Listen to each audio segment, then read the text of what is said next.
Welcome to the first live chat around our lecture, Innovation and Creativity Management on edX by RWTHx. I'm Frank Piller. You may know me already from the videos. What I want to do in the next hour, not hour, probably 20 to 30 minutes max, is to respond to your questions in case you have any already. But other than that, give you a small introduction with a few slides into the background of this class, some practicalities, and especially put what we teach in this class into a larger context. Just a few slides on the background. With me, the welcome comes from Anja, Patrick, and Marcel. Anja, my course manager from RWTH Aachen, who will be also a lot of she will be the person to be in correspondence with you, and Patrick and Marcel from a startup out of Aachen that really support us in streaming these videos and doing all the online interaction around it. And we also have to thank our great production team at this time. They really do a marvelous job in doing it, and that's Vasco did the videos, Wolfram was managing our video production, and Dr. Markus Gerrits was the head of this unit at RWTH. Myself is Professor Frank Piller. You've seen quite probably a lot of videos already on creativity. Perhaps you even joined us in the first class. Well, I think at this time, it's not so much to say here. If you're really interested, professors are very openly on Google. So this class is hosted by RWTH Aachen University. If you're from Germany or the German-speaking world, you may know us. If you're not, perhaps just this long slide in one short sentence. We consider ourselves the leading university of technology, very applied, but also very good in basic research. And I would like to start with a typical innovation story from Aachen, as this is an innovation that really gets lots of press awareness in Germany, and it really shows perhaps in the context of this class what really development and creativity could be. That's the product I'm talking about, the so-called street scooter. It's a new delivery car of Deutsche Post, or DHL, as it's known internationally. And our mailman here in Aachen has it, and in many other cities as well. It's a fully electric vehicle produced by a company called Street Scooter, which is a spin-off of RWTH University. And, well, it's a postal car and not so special. But what is really special is not the product, even if it's the fourth largest by volume car sold of electric cars sold in Germany. No, it's the innovation process behind that car. As it took just 3.5 years from the very first basic idea to market launch, including the manufacturing and scaling it up. And the cost involved in this was less than 1/10 of the conventional development cost. Actually, the origin was that DHL, Deutsche Post, wanted an electric vehicle to really enhance their statement on sustainability with their own internal services. And they went to the big car manufacturers in Germany and asked them for a quote. And either they didn't respond at all, or one, in the moment previous preferred supplier said, well, we are happy to make you an e-vehicle, but it will probably take 8 years as we have developed it for you from the scratch, and costs will be higher than €500 million. And then they said, no, sorry, we can't wait so long, and we don't have the money for that. And the same team from our university did this in less than 3 years. Actually, the real development time was almost 1 year, for about 30 million. Now we could say, is this magic? So what is it? No, perhaps it's just really the typical capabilities of a good German university of technology, and the way how perhaps in such a context you do development differently than in a corporate context. As the main success factor behind Street Scooter is really the capability of our university, but other universities can do the same, to facilitate and manage a large open value network of very different contributors. And this is really what made this project happen. It was not the capabilities of this one startup, which mainly was an orchestrator of really combining the skills of other stakeholders and partners in that venture. And we will talk much more in that upcoming class on open innovation and managing these kind of skills from external entities in a development process. Plus, strong customer or user co-creation. So really involving the customer in the development process. In this instant, it means not the key account manager or the purchasing manager, but really the male men and the male women, and really asking them or first observing them how they do it with their old delivery car and where are their problems, and really then strongly involving them in the co-creation process in the design of a new card. And so there it is on our campus. And after just 1 year in operation, DHL announced that they are now building a second factory also in the larger region of Aachen, as they get so much demand, not just from their own internal entities, but by other delivery companies, freight companies that want an electric vehicle for inner freight clean delivery. And it's not a singular story, as the same team behind Street Scooter, after spinning off the company and then selling it to DHL, founded a second car company, and within 2 years, a new car came up, now a car for every one of us, which will cost, after subsidies, roughly 12,000 euros, will be by far the cheapest electric vehicle available. Even if it's built in Germany, it's the Ego Life, a small passenger car, again, optimized for inner city transportation, and perhaps competing with a smart or a scooter. And here again was a development process that was agile and followed actually with a lot of the incorporated a lot of the principles we'll talk about in this entire class. And this all, and this is to close the introduction, it's really taking place in a campus in Aachen, as many other universities also have it, where we try to not just incorporate the largest technologies, but really combine also the skills of a lot of other partner institutes. And we have an invention center where I also invite you to come. That's a center where we work with companies to do innovation right, do projects, not always as big ones as a cars, but really to apply this principle to a lot of different product categories, and also large annual conference, this time called Managing Breakthrough Innovation, so very much in line with the content of this MicroMaster class, mid of October in Aachen, and perhaps I'll see you there. Let me jump back to some picture. So this is a little bit about our background and what we'll do in Aachen. What I now want to do with you is, if there are no questions yet, probably not, it's really give you a little bit of a context of this class. As actually this is the second of a class in Aachen with my regular students. I teach both classes, which here in this MicroMaster was a customer-centric innovation, and now this innovation and creativity management. Actually, for our regular student, it's one class. So it builds a little bit on each other. And if you are among the participants that just joined for that one, let's give you a little bit background. And for the others, perhaps a little bit of the context and some reminders where we are. And I'm sorry I can't show you both my picture and the videos and the slides at the same time with this Google software. So let's go back to the slides, but you please, there's not much changing with me in my home office here anyway. So let's skip a little bit more advertisement I got from the school, but now to our class. This is a basic new product development process. It's here shown as a sequential process, moving from the front end of innovation, where you recognize opportunities, which we then turn into ideas and concepts, into the design and launch stage.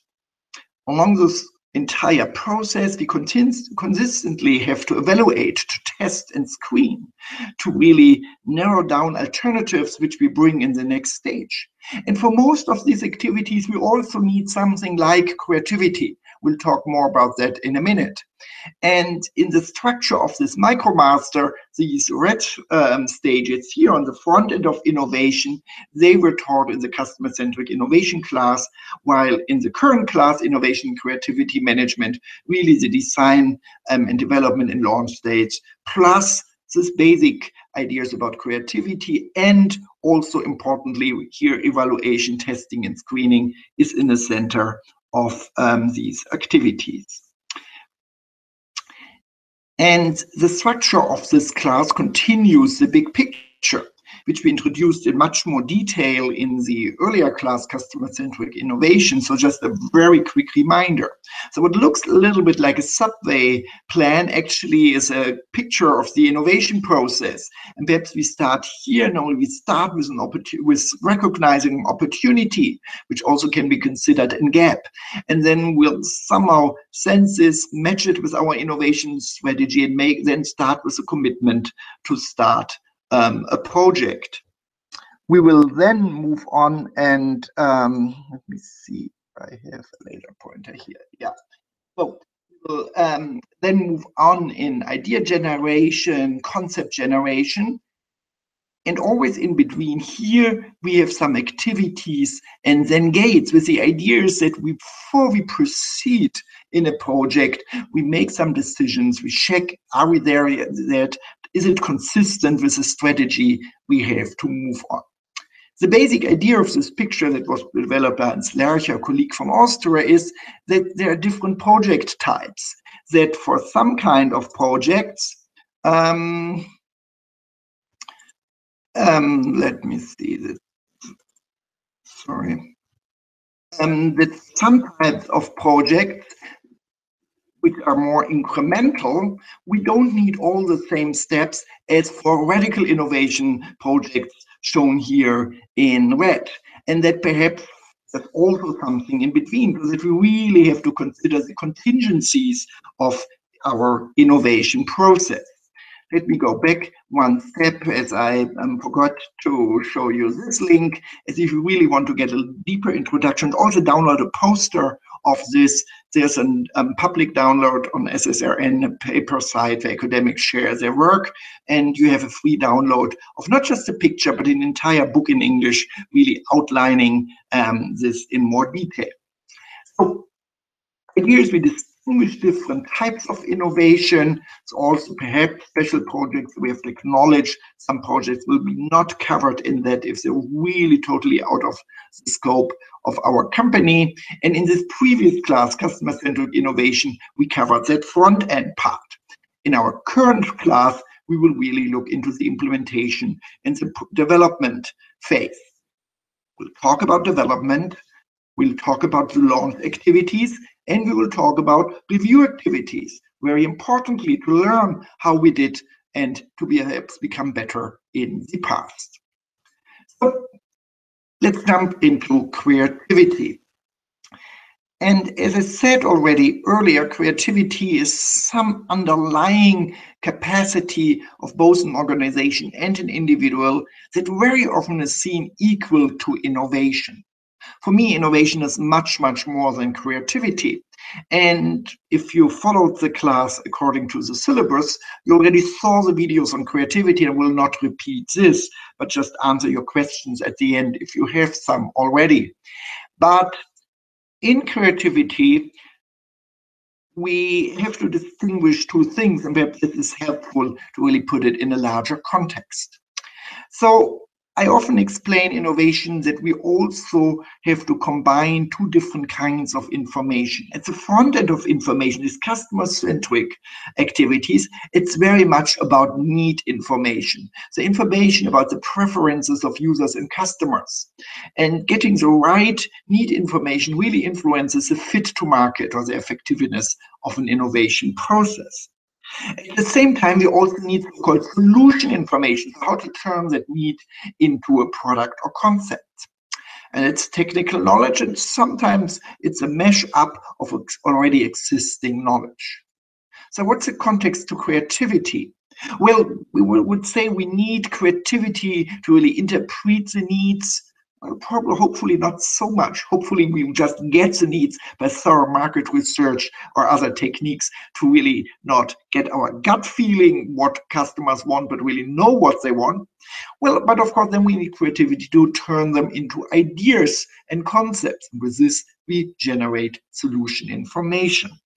And that's really where this entire class is about. So not so much about the need information part, but really about innovation as an activity of disciplined problem solving. So at this point, let's abstract for a second, for a while. What does it mean to solve a problem? Well, what do you need to solve a problem? I would say two main ingredients. One is the activity of search. And before you really solve a problem, hopefully you somehow search for the state of the art, or you just look in the back of your brain to get some experience how to do it. Well, and then if it's really an innovative problem, probably by definition, not everything can be done with past experience and existing knowledge. So we have to generate new knowledge. And how we generate new knowledge? Well, this is a process of experimentation. And in the end, it's very often trial and error learning. We'll explore that also in the next section of this class, actually in more detail. So the two ingredients you need somehow in doing it is knowledge, where to search, the knowledge you search, the knowledge you create, and somehow also creativity to really do this experimentation process in a creative way, to really come to novel solutions, an obvious solution for these open-ended tasks. And here we have the local search bias. And it's perhaps one of the largest enemies of innovation, and I sometimes joke the reasons of my existence as a management professor talking about innovation and not as an engineering professor actually being involved in the technical problem solving. The problem of local search means that we have the tendency to only look for information in our own technical domain based on our previous experience. And if we follow perhaps the blue path in the big picture, do continuous improvement, well, this is very helpful when the new problem is really closely related to old problems. However, sometimes prior experience is not helpful if we really want to solve something radically new, and you know these terms of being stuck in a paradigm, having a tunnel perspective, and so on.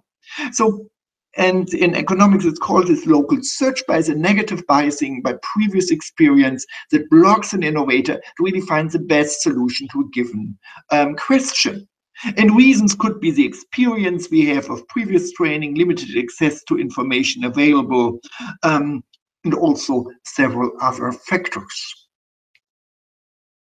And now, what does it mean in regard to creativity? Well, if you've seen the video, perhaps you get the picture already. The idea how to reduce the local search problem are, yes, creativity techniques. As creativity techniques help us to really change our search and problem-solving style. And as said in the MOOC videos, we really don't have the intention to teach you many creativity techniques. There are wonderful Wikipedia pages on that. But put it in that larger context, and the idea is really that they help us to have a different cognitive search style and overcome the past experience by look literally out of the box. But there are many other activities actually to also overcome the local search problem. For example, use other entities to search for us. We call this open innovation, something we also cover later in this class. And if I go back to the street scooter team of this electric vehicle, this is exactly what they did. They really wanted to have a radically new design of the car, and they came up of the core team with this basic architecture, but then really tapped into the experience of a lot of others to really get novel combinations of existing knowledge.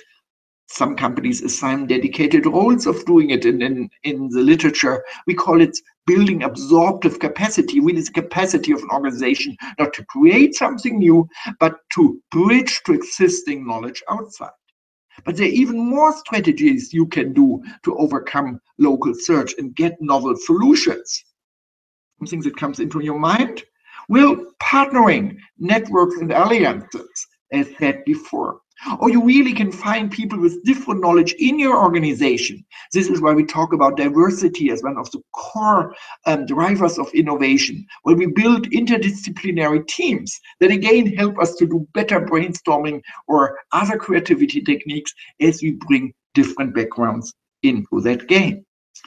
And my main perspective when we talk about stimulating creativity and innovation is not really so much on the single individual creativity technique, but and I also, while I believe that we can steer creativity if we are stuck in a paradigm and we apply some methods in a workshop and it really may bring an organization forward, I believe the larger question of creativity in organization is really that we have to create the situation,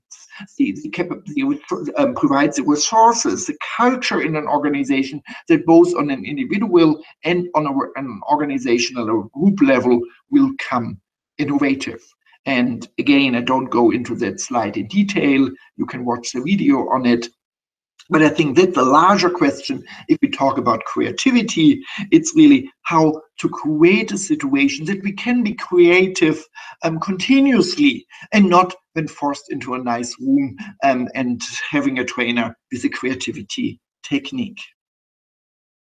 So I want to give you at the end a simple framework to structure perhaps also the content of the entire course. And I actually give you this framework in the very last section of this class, so it's a little bit of preview, but I thought it may be also really helpful at the beginning to get this structure. So this is the so-called innovation cash curve by Andrew and Circuit. And what they show here is along the timeline, what they have. Let me give me again a laser pointer. So here is somehow the time, and on the y-axis is the cumulative cash invested into the innovation. Minus if here's the 0, if we go below here, we spend money. And once we are here at this point, we start to earn money. This is what we call the break-even point. And you may use this very simple curve, and one more detail will come in a second, but to really think about all the methods you learn in the class and how to put them into perspective. As the idea is, how can we influence the form, the structure of this curve in a meaningful way? How would you like to change the curve? Well, first, probably would like that this point here, all our total investments are not so deep, so that the cost of innovation, the startup cost, the pre-launch investment is as low as possible. This is what we call cost to market. We also, of course, later on want to see that the support costs we need until we reach it, so in the launch, that also they are as low as possible. And of course, we also want to reduce that time, that we come into the time where we start to earn money and perhaps come to the break even as quickly as possible. And now, finally, we also want to really scale up that process after launching when we really have volume, have economies of scale, and come to the break even point. And now you can see with some of the methods we will cover in the class how to influence this curve. So a tough question, of course, is how do creativity techniques influence this curve? Well, we could say, in general, if we're really good in creativity and in the end in technical problem solving, then probably the time we need to come to a sufficient solution which is ready to launch will be shorter. At the same time, this will also reduce the startup cost. What we taught in the previous section of this MicroMaster creativity in this customer-centric innovation class, well, this ability to really understand the needs of customers, get access to the right need information, in the very end will influence exactly the scale of the curve at this point. How high can we really go until we reach the maximum of what we can win with it, as getting the right need information means we have something really differentiated together here. Overall, to close it in the big picture, we have the different stages. In this class, we will go mainly in the activities that are in here. I will comment somehow on the contingencies of it, but basically it is that if you have an incremental project, you really know already a lot, while if you have a radical project, you have a lot of uncertainties. So you probably do these activities more thoroughly, also go backwards in an agile way between these activities, going perhaps back even to get market information. You will have more thorough tests at the gates to proceed, and perhaps also partner with more external entities. So in the end, do more of the same thing. With this, I'm at the end of this class, of this very small introduction. Much fun and new insights with this class. Let me go back one final time to the Hangout. I would say I leave you at the Saturday afternoon or morning, wherever you are, or perhaps even late evening if you listen from Asia. I'm looking forward with my entire team that I introduced at the beginning to work with you in the next weeks on that class, to really explore a little bit more how development works, what makes good development projects, how to partner with others, but also how to structure internal problem solvings. Finally, how to launch a product, how to position it on the market, and in the very end, how to do the controlling of a project and really review what we are doing. With this, well, then, just 4 more organizational remarks. My team asked me to really remind you. The first is about the exam. Some of you that not just watch the MOOC, but really participate in the exam at the end to get online credits, ECTS credits for that. We really encourage you to do the first exam date if possible. We will only offer a second exam date if we really have larger requests for that. But creating an exam, administering it is a lot of work. And so if you really want to get the ECTS points and the credits for this class, really try to go into the first date, which will be announced online and in your system. Secondly, we will again do a buddy program. This means you may get an email from our team inviting you to team up with a buddy online, virtually, who's also participating in that class. We'll see that we find people perhaps in the same time zone with similar backgrounds. And it really helps to have this learning partner, a real person who can talk about the class, talk about the weekly assignments, do the projects which we'll assign you together. So be open for that. Talking about assignments, if you participated in the customer-centered innovation class, you realize that most assignments were case studies from the literature. So in that class, as we talk about development, we want to get more active. So the main idea is you will get small tasks you should relate to your own project, either virtual one, but hopefully real one from either your school or your corporate contents. And finally, in the discussion board on the edX platform, share something about your background and your perspective of innovation. Perhaps even some projects you were involved in, as this will help us, but also everyone else, to get a little bit more information about you who's interested in this program, and connect also you, for example, via the buddy program, better to others. Okay, with this, I still see no questions at the very beginning. Thanks a lot for joining, and I'm really looking forward, together with the team, to work with you on development and creativity management in the next 5 weeks. Thanks a lot.